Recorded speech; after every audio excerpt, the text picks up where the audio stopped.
Here, please do that. Start small. Build that, that discipline. Don't force yourself, I reach this, just put a target, Lord, ngayon po 1% lang, I just want to have that cheerful giving. Para pag yung usher, hindi ako direct na namin. Pabalik ako sa Friday, kasi mainly taga-Friday kayo, di ba? Brian, punta ako sa Friday, tingnan ko kung saan nandun yung payo na. Okay, number 6, embrace your financial freedom. Now, here's the thing. I don't want everything in terms of change just becoming like, oh, it's a burden. I want you to have that smile. Embrace it. Stephen Covey became famous because of this quote, right? Begin with the end in the mind. When we run marathon, which is 42 kilometers, what we always motivate ourselves is the idea of crossing the finish line. And the idea that your family is there, and the idea that I did a full marathon. So in other words, while you are working very hard during the first 42 kilometers, you're already thinking about the end. How does it look like when I cross the finish line? So here when you talk about embrace your financial freedom, always motivate yourself. I am in control of my finances. I am a giver for God. I am a channel of blessing. I am one of the best managers of God. So always tell that to yourself. Right? So say it right now. Say, I am a good steward. I am a good steward. Say your name. Let's say, Robert, you're a good steward. You have to tell yourself that.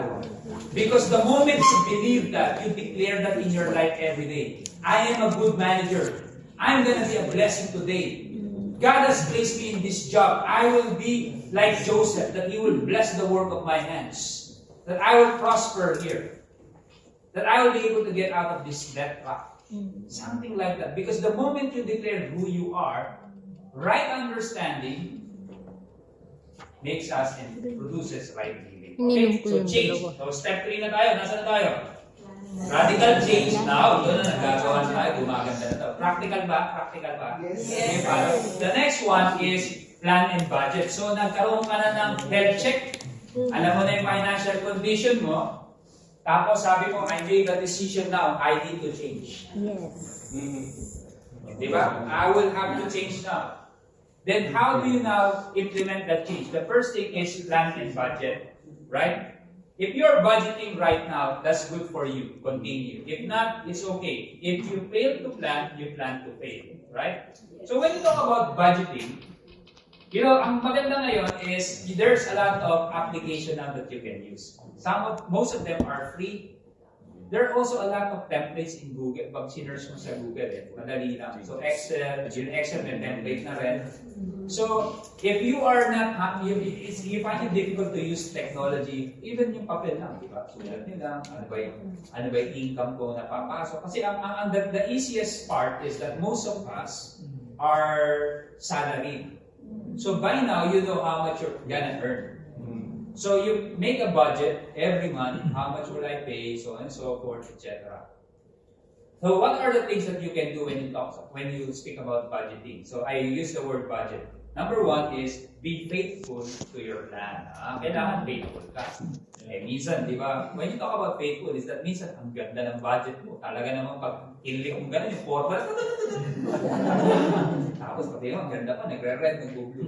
But 1 month ka lang. We need to be faithful.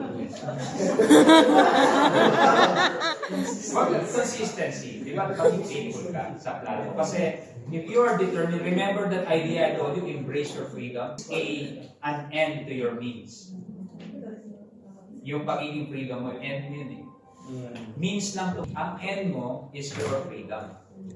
So in other words, if I don't spend much time with budgeting, planning, etc., then I will not be able to reach that. Think about it, right? So be faithful to your plan. Number 2 is use a method that suits your needs. So there's no one size fits all. So tingnan mo yung sarili mo. You know yourself. That's why it's a personal budget. Di ba? I cannot say that you do this. And I always say this for couples that, especially remember in the church there's a PMC, right? Pre-marriage counseling.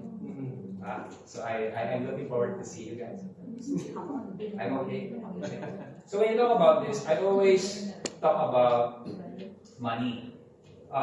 when you talk about money, is about the principle, not the way to do it, the principle of doing it, rather than addressing point by point. Because you need to embrace, and that's what I'm imparting to you guys. I hope you get it. Like, I'm teaching you the principle, not exactly small things that you know the exactly. So what I'm saying is that use a method that suits your needs. Every person has their own needs. Iba-iba yung situation nyo. Iba-iba yung situation natin. Diba? So use a method that suits your needs. Number 3 is do a separate plan for your family backbone. Ayan. Ito, importante ito. Without raising hands, how many of you would agree with me that one of the things that we always do is we also have family to support the family?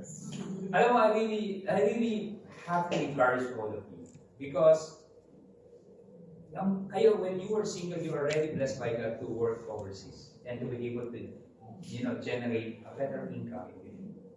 And when you're single, you manage your finances, and you can easily support your family in this position, right? Because things will change in terms of priorities when you get married. So it's easier. I'm not saying that there's a disadvantage, but I'm saying that when you're single, you can still continue to support your family in a different way. So, but that doesn't negate the fact that you should be the Messiah. That's what I'm saying. What you need to do is when you do your budget, do also a budget for them. They cannot just say, you know what, malaki kita ko ngayon, 50,000. Bigyan ng jacket si nanay. No, we need to budget. Ask them, if they are not doing, Nay, magkano po yung daily natin? This one, ate, kuya, pwede ka support ko ganito. Then do that as well. And then the principle that we always impart to people, which apply in our family, is the idea that in terms of supporting, is this something like we continue to bless our parents. But we have an agreement that this particular, we don't ask about, pahalan pa ako bigay kasi parents mo yan. Pero if it's something significant about it, we don't discuss about the idea of supporting if we have the means. We are establishing that transparency within the relationship. That's very important. Right? So, tutuloy kayo pag umating kayo ng marriage counseling. Okay, that's very important. So the same thing with your guys. Plan, have a budget for the family backbone. Number 4 is go over your plan periodically. So your budget has to be visited every now and then. Tingnan nyo. Then when you do that, is expect miscalculation and overruns. Totoo yan. Pwede yan mangyari.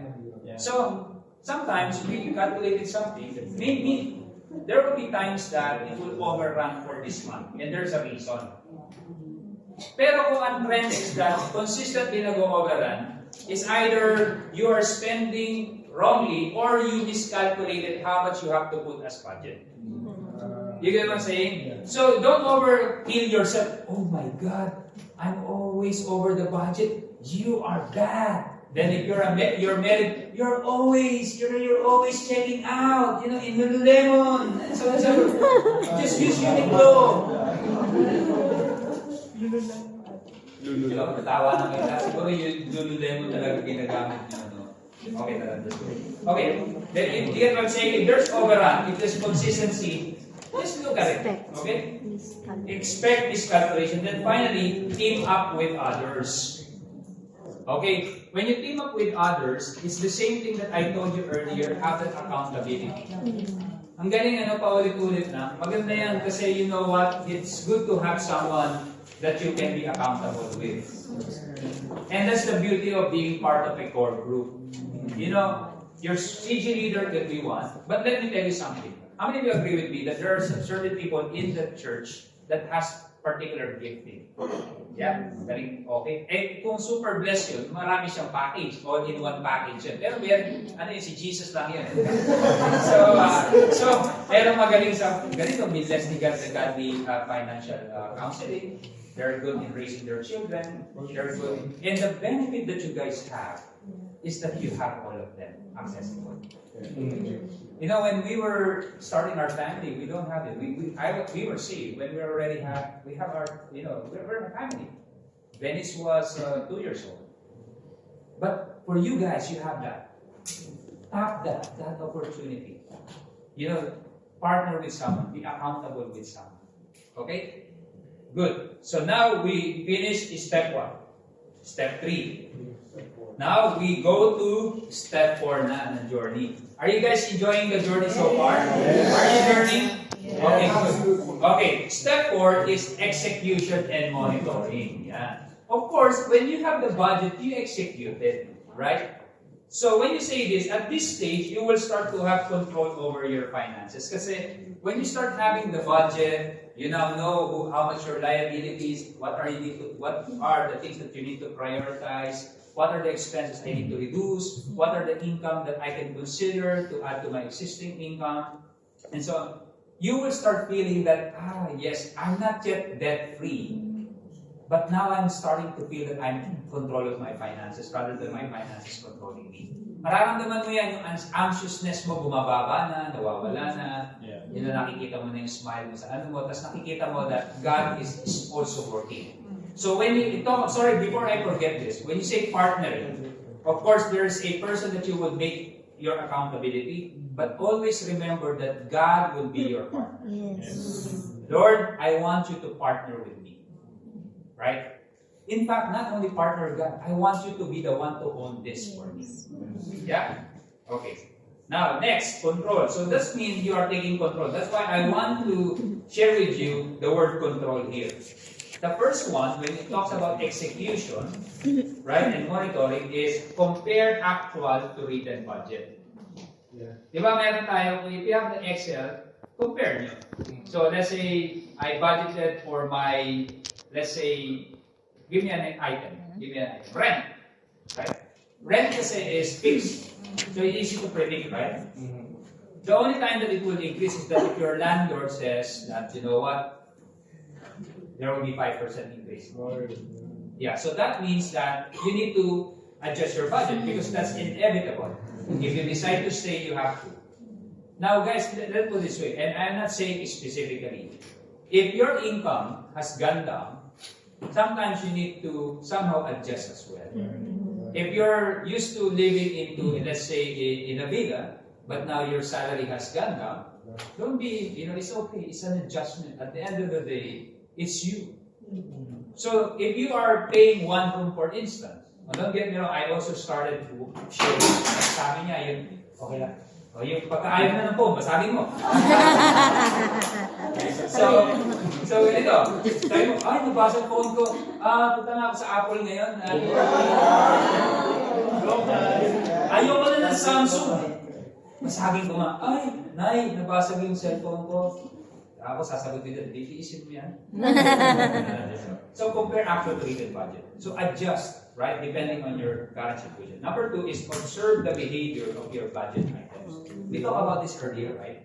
So tingnan natin, how is behaving, if there's a one-off, just get adjusted because this time, there's something happened. My other expenses increase kasi kailangan ni ganito, I feel that God has impressed to me, then it's okay.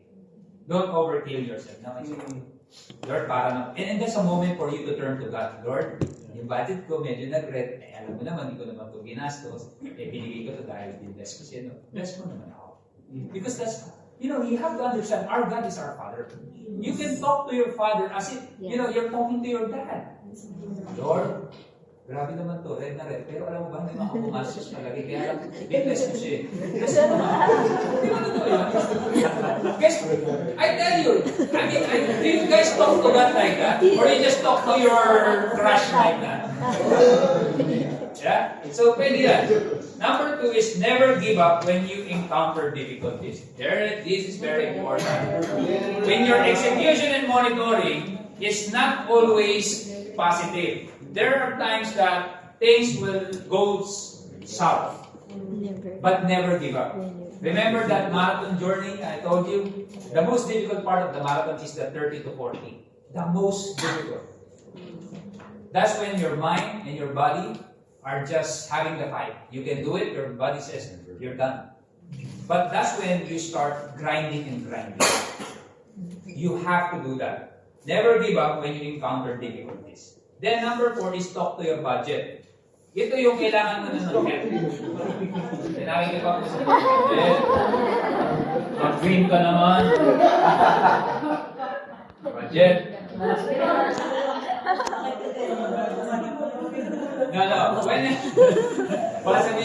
When you say talk to your budget, that means that it's a constant conversation. Oh, you think that this one needs to adjust. This one, I think this one is because of this, etc. So your budget, I think I need to adjust you here. I made a mistake here.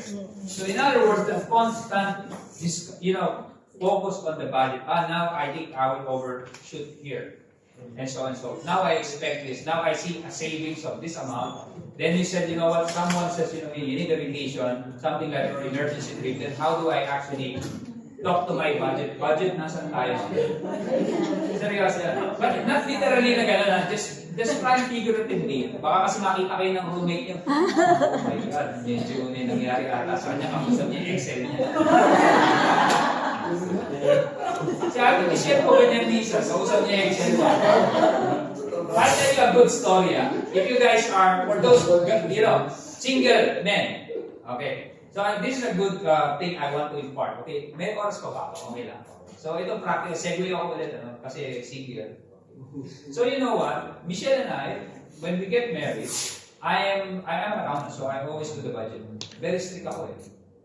Exception ako. Si Michelle is different, right? So we're different, right? So for her, it's okay, you take care of it. But she's very sensitive when we're starting. Every time I ask, because my job is to reconcile the statements, right? If I see malaki kong item, I just want to understand the nature of the transaction para maglagay ko sa budget ko.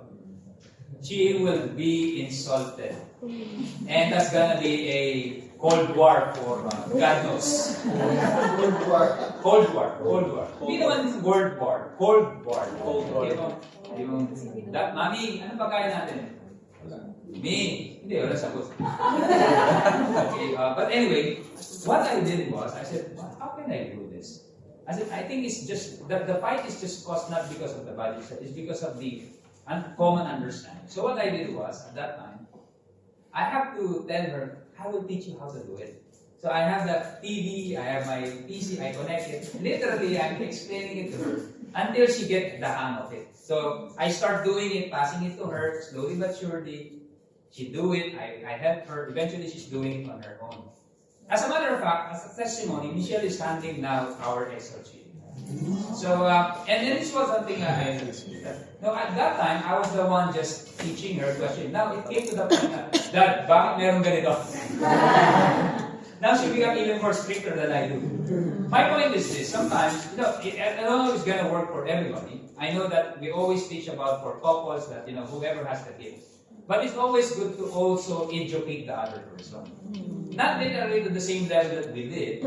Kasi nagsahan ko si Michelle, wala na akong admin siya na gumagawa. But anyway, the point is, it's important that both of you, as husband and wife, has the common understanding what you want to do as a direction. So, papapractice nyo na ngayon, and imagine, as early as now, you're developing it. Whatever good things you learned in this particular season, you will bring to your marriage, and your spouse will be blessed. Person will be blessed. One of the essential things in marriage is the money aspect. One of the fundamentals. When you talk about fundamentals, these are foundational. Kasi a lot of couples who never touch on this particular aspect, after their 10th year to 15th year, they still fight about it. That because they did not sweat on that particular topic. And this is very important. And whoever God will, bless you with, will be blessed because you already know it, right? So you need to do that. Okay. Number 5, and that's why I said talk to your budget. Now Michelle is talking to me. Oh, our budget, Okay, reassess and make necessary adjustment. We talk about it. Oblige yourself with occasional rewards. Yeah. Okay, guys. I don't want you to be slave of your finances. Of course naman, if let's say, nandito ka na sa testing and execution, medyo muna siya. Pero huwag naman sabihin, mag-deserve ko ito. Di ba pag nakita mo pag post ka, may mga kaibigan ka naman talaga, well-deserved. 100% like, well deserved. Anyway, put it this way. Anyway, gano'n, di ba? Well, deserve ko yan. Lahat na lang deserve mo. Pero no, what I'm saying is, celebrate small wins. You know why? Because this is a journey, guys. Ako to it is me. I don't know about you, but to me, what I apply in our life, right? You cannot aim for perfection, but at least don't deprive, because the Bible also speaks about that God wants us to enjoy the work of our hands. So, in other words, still within the budget, still within the principle, and everything. Celebrate small wins. Right? Oblige yourself. Baka ngayon sabi mo, oh, John, labas naman tayo. Ayoko kasi budget ko, sabi ko ang savings ko ro, ganito eh. Kayo na lang. So, ano ka na? O kaya, pag lumabas kayo, o bayad na tayo. Bro, kahit CR lang ako. See guys, managing finances should never remove the aspect of who we are. That we are generously blessed by God to be a generous giver to others. Don't allow money to restrict you from doing that, because there's other ways to do it. If you don't have money, you have time, you have love, you have care, you can spend it. Okay? Yun ang point ko ito. Oblige yourself. Okay? Well-deserved. So pag nakita ko kayo lahat sa Facebook niyo, nag-post kayo, well-deserved. Sabi ko, Lord, bali ata na to. I will just believe that you guys, celebrate wins. Sabi ni Kuya Robert, pwede ko celebrate yung wins ko. Nakasave na ako ng 1 dirham ngayon. Then okay. But on a serious note, I want you guys to, this is a long journey. It's always nice to always, sometimes indulge yourself. Yeah? Kasi ako ganun ako eh. Sa sarili ko, I apply it. And I'm not saying that, but I'm just saying how we live our lives. Yeah? Now, and finally, when you say control, is lean on God. Remember earlier I told you that you can have an accountability, but the main partner that you should have is God. You should lean only on God. Remember the Bible says, trust in the Lord with all your heart, lean not on your own understanding. All your ways acknowledge Him, and He will make your paths straight. And that's so important. Right? Lean on God. Now, finally, after you've gone through all these steps, I feel that you're going to reach your financial freedom. Sometimes the financial freedom will be debt-free already. Some of it, you only have debts that are valid. Let me tell you something about the debt. Okay, very quickly lang, very quickly. We're going to talk about it. I'm sure people will ask this. There are two things about, two kinds of debt. One is the bad and the good. The bad these are, because of our lavish lifestyle and so on and so forth. So, the other part, good debts are, let's say you use it for, let's say you build up an asset. Okay? You use it. That's what you call leveraging. Okay? So I'll talk about that later on when it talks about investments, right? Now, debt-free or free from bad debts while having full control of your life. So, very quickly, when you talk about free, first one is find debt a thing of the past. Parang hindi na, alam ko na yung bad debt, alam ko na yung good debt, wala na akong debt-free na ako ngayon, I can manage and use all my financial products in the right way. Number two is, you rejoice in being a wise manager. Di ba amazing yun? Because you're a wise manager. In fact, dito yung parang na-recognize mo, na-feel mo na. Remember, even in the early start, I was telling you to embrace it. Tell yourself, I'm a wise manager. Here, is now becoming into reality. You're feeling it.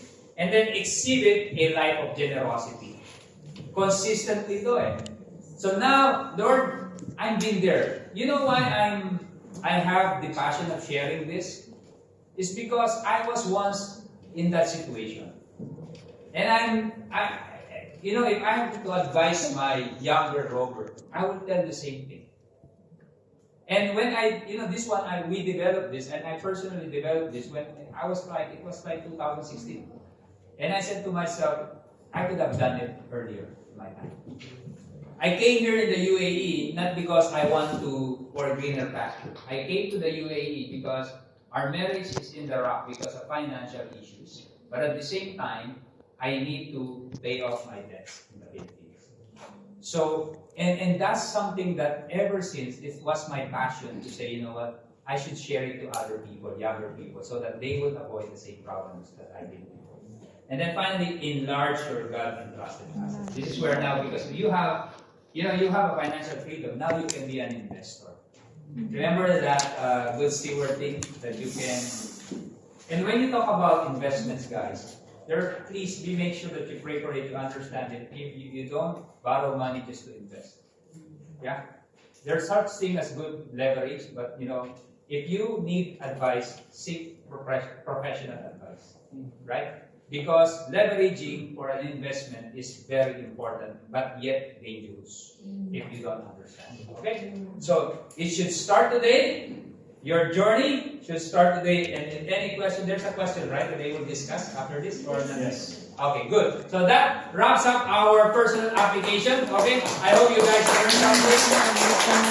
Then we will have, after this, we'll have Q&A. I would love to answer all your questions. The more that you raise those questions, the more that it will be more interactive. Okay, thank you so much. Oh, thank you, Robert. Okay, guys, Patricia will give you questions.